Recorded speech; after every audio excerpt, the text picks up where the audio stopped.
Der Mann schwang seine Axt und führte den letzten Schlag aus, der Baum bebte und fiel, und als die Rinde knackte, entdeckte er etwas Überraschendes: Im Inneren befand sich eine Höhle und darin befand sich ein Nest panischer Papageien.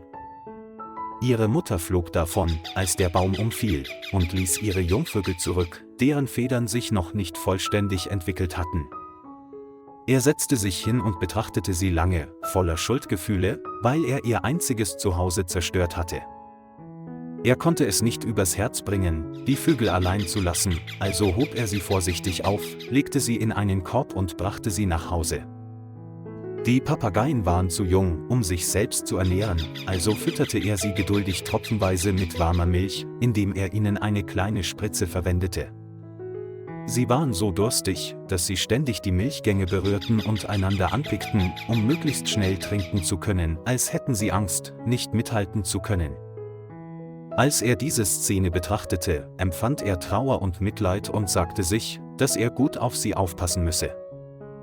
Die Papageien wuchsen rasch und aus der fragilen Seide begannen ihre Federn zu wachsen, die sich in bunte Flecken verwandelten.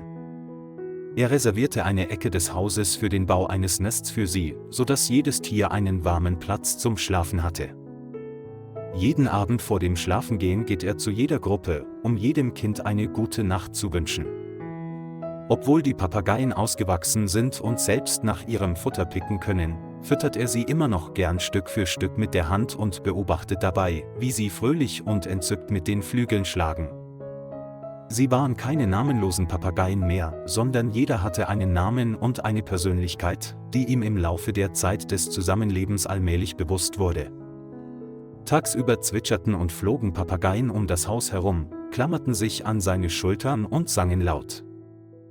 Nachts fielen sie in sein Bett, um zu schlafen, weil sie ihren Pflegevater nicht verlassen wollten. Ihr Flügelschlag und ihr Zwitschern sorgen dafür, dass das Haus stets voller Leben ist.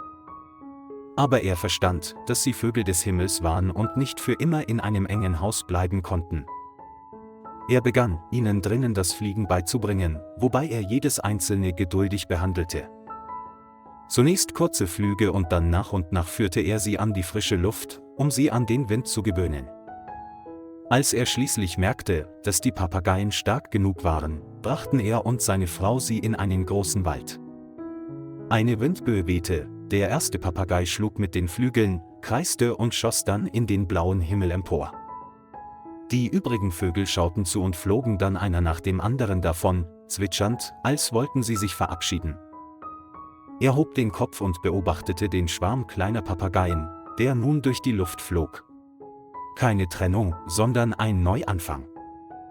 Und auch wenn alles verfliegt, weiß ich, dass die Liebe zwischen mir und Ihnen immer bleiben wird. Lieber Freund, vielen Dank, dass Sie sich die Zeit genommen haben, der Geschichte zu folgen.